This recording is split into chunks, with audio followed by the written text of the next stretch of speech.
Welcome to everyone. Myself CA Badresh sir. आज का जो ये प्रेजेंटेशन है, how to complaint against bank with RBI. काफी कस्टमर होते हैं जो बैंक में जाते हैं और उनको कभी फ्रॉड की शिकायत होती है, कभी ईएमआई ज्यादा हो गया या इंटरेस्ट अननेसेसरी चार्ज किया हुआ है, बैंक चार्जेस अननेसेसरी चार्ज किया हुआ है, सर्विस इश्यू आता है। तो काफी तरह की कंप्लेंट होती है कस्टमर को बैंक के साथ।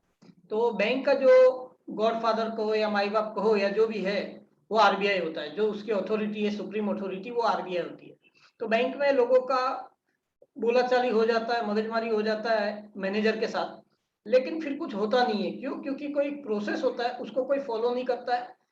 तो बैंक के साथ अगर कुछ भी मिस्टेक हुआ है हमारा, या बैंक के साथ कुछ फ्रॉड हो गया है, या कोई सर्विस इश्यू है, या ईएमआई ज्यादा चार्ज कर दिया, इंटरेस्ट ज्यादा चार्ज कर दिया और हमें फाइनेंशियल नुकसान होता है, तो उसका एक प्रोसेस है जिसके थ्रू अगर आप जाते हो तो आपको 100% उसका सॉल्यूशन मिलेगा। तो how to complaint against bank with RBI, ये टोटल 5 तरह के स्टेप्स होते हैं, 5 तरह के लेवल होते हैं जिसके थ्रू आपको कंप्लेंट करनी है। तो पहला लेवल है बैंक में। यस, अगर आपको बैंक से शिकायत है तो फर्स्ट लेवल है कंप्लेंट का बैंक के साथ। बैंक की वेबसाइट होती है, बैंक का कॉल सेंटर होता है, बैंक का रजिस्टर्ड ईमेल आईडी होता है, जिसपे आपको आपका कंप्लेंट डालना है। उसकी पूरी डिटेल आपको शेयर करनी है कि क्या आपके साथ एक्चुअल इंसिडेंस हुआ है, फ्रॉड हुआ है, क्या शिकायत है आपको बैंक से। तो वेबसाइट पे उनकी लिंक होती है, वेबसाइट पे ईमेल आईडी होता है, कॉन्टेक्ट नंबर होता है, कॉल सेंटर होता है। उसके ऊपर आपको कंप्लेंट फाइल करनी है जिस बैंक के साथ आपको शिकायत हो वही बैंक में। और कंप्लेंट करने के बाद आपको एक सर्विस एक्नॉलेजमेंट नंबर मिलता है, या तो फिर एक्नॉलेजमेंट कॉपी होती है, जिसको आपको बहुत संभाल के रखनी है, क्योंकि ये फर्स्ट लेवल है। अगर ये आपने फर्स्ट लेवल किया तो ही आप आगे के लेवल पे जा सकते हो, अगर आपका कंप्लेंट रिजोल्व नहीं हुआ तो इसके अंदर एक स्पेसिफाइड टाइम पीरियड दिया जाता है बैंक में, और बैंक उसको रिजोल्व करने का कोशिश करता है। अगर आप सेटिस्फाइड नहीं हो बैंक के आंसर से, तो आपका सर्विस एक्नॉलेजमेंट नंबर या कंप्लेंट का एक्नॉलेजमेंट कॉपी संभाल के रखना है। अगर फर्स्ट लेवल पे आप सेटिस्फाइड नहीं हो तो सेकंड लेवल होता है, वो होता है प्रिंसिपल नोडल ऑफिसर। ये भी बैंक के थ्रू ही होता है। जिस बैंक से आपको शिकायत है वही बैंक की वेबसाइट पे आपको ईमेल आईडी और मोबाइल नंबर मिलेगा प्रिंसिपल नोडल ऑफिसर का। अगर आपको फर्स्ट लेवल में आपका कंप्लेंट रिजोल्व नहीं हुआ तो आपको सेकंड लेवल की कंप्लेंट करनी है, वो उसके प्रिंसिपल नोडल ऑफिसर को ऊपर होता है। वो उनका काम ही यही होता है कि कंप्लेंट को रिजोल्व करना। तो वो बैंक की वेबसाइट पे आपको उनका ईमेल आईडी और मोबाइल नंबर मिलेगा। आप लेवल 2 पे तभी जा सकते हो जब भी आपने लेवल 1 कंप्लीट किया हो। ऐसा नहीं कि आपको बैंक से प्रॉब्लम है तो आप डायरेक्ट नोडल ऑफिसर को कांटेक्ट करो। नोडल ऑफिसर आपको तभी एंटरटेन करेगा जब भी आपने लेवल 1 कंप्लीट किया और आप सेटिस्फाइड नहीं हो। तो इसके लिए मैंने कहा कि service acknowledgement number, acknowledgement copy complaint का मैंडेटरी है इसके लिए। अगर आप सेकेंड लेवल पे भी सेटिस्फाइड नहीं हो, प्रिंसिपल नोडल ऑफिसर ने भी आपका कंप्लेंट को सेटिस्फाइड लेवल पे रिजोल्व नहीं किया, तो आप थर्ड लेवल पे जा सकते हैं, जिसको कहते हैं बैंकिंग ओम्बड्सम। ये ओम्बड्सम एक हर सेक्टर में होता है, जैसे बैंक में भी ये होता है, इंश्योरेंस में होता है। तो अगर आपका फर्स्ट लेवल और सेकंड लेवल पे जो अगर आपका कंप्लेंट रिजोल्व नहीं हुआ तो बैंकिंग ओम्बड्सम में आपको कंप्लेंट करना है। जैसे लेवल 1 और लेवल 2, जैसे मैंने कहा, वो बैंक के ही पर्सन होते हैं, इंडिपेंडेंट, जो कंप्लेंट रिजोल्व करते हैं। लेकिन थर्ड लेवल जो होता है वो बैंक के साथ जुड़ा हुआ नहीं रहता है, वो इंडिपेंडेंट बॉडी होता है, बैंकिंग ओम्बड्समैन। यहाँ पे देखा गया है 80 to 90% complaint positively revert solve होता है। जैसे मैंने कहा, फर्स्ट लेवल, सेकंड लेवल, आपको ऐसा लगता है यार बैंक का ही बंदा है, ये तो बैंक की फेवर में बात करेगा, हमारी फेवर में बात नहीं करेगा। तो थर्ड लेवल है बैंकिंग ओम्बड्सम, और यहाँ पे देखा गया है 80 to 90% की कंप्लेंट जो होती है ये लेवल पे रिजोल्व हो जाती है। कस्टमर सेटिस्फाइड होता है उनके रीजनिंग से।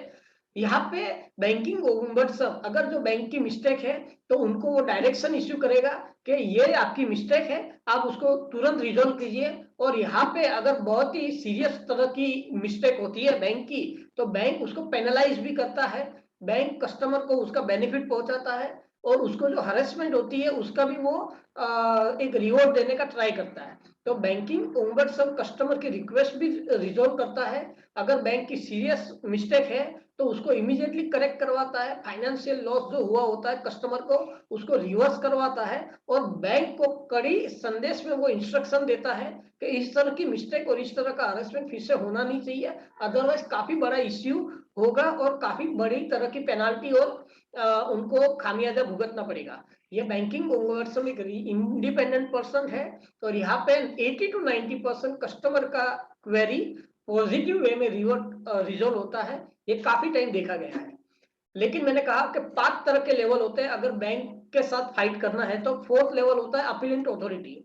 कहा कई लोग होते हैं जो फर्स्ट, सेकंड और थर्ड लेवल में भी सेटिस्फाइड नहीं होते, तो देन वो अपील कर सकते हैं जो भी ऑर्डर इश्यू हुआ होता है और जो उनकी कंप्लेंट हो उसकी अपीलेंट अथॉरिटी में। ये अपीलेंट अथॉरिटी है, आरबीआई मैनेज करता है। और आरबीआई में एक अपीलेंट अथॉरिटी होती है जिसमें बैंक और कस्टमर दोनों आमने सामने उनका इश्यू रिजोल्व करेगा।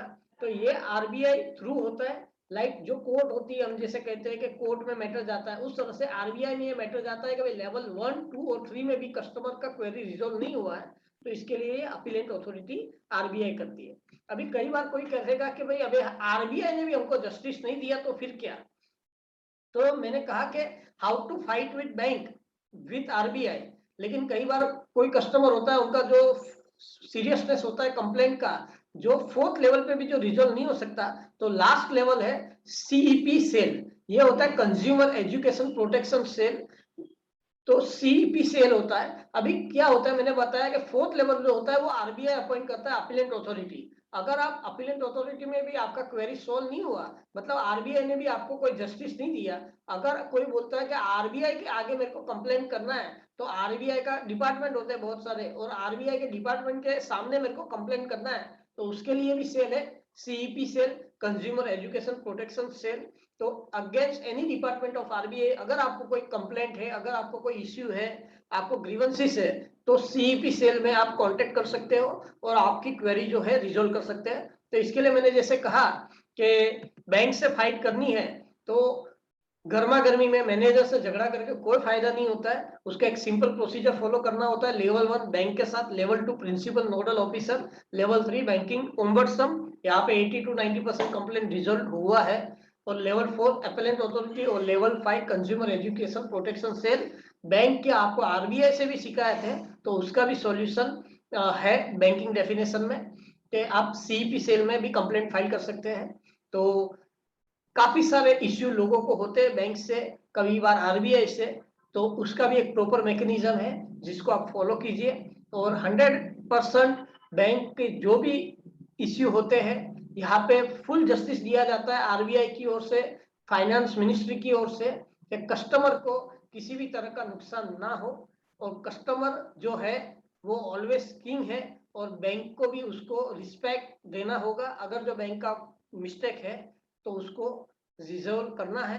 कोई बैंक सुप्रीम अथॉरिटी नहीं है और आरबीआई उसकी सुप्रीम अथॉरिटी है। और अगर आरबीआई से भी प्रॉब्लम है तो कंज्यूमर एजुकेशन प्रोटेक्शन सेल है।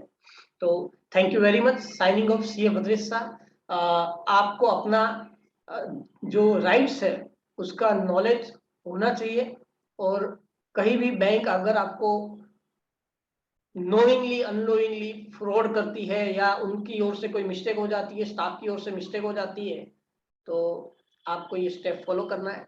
How to protect, how to fight with the bank with the RBI. Signing off, CA Bhadresh साहब।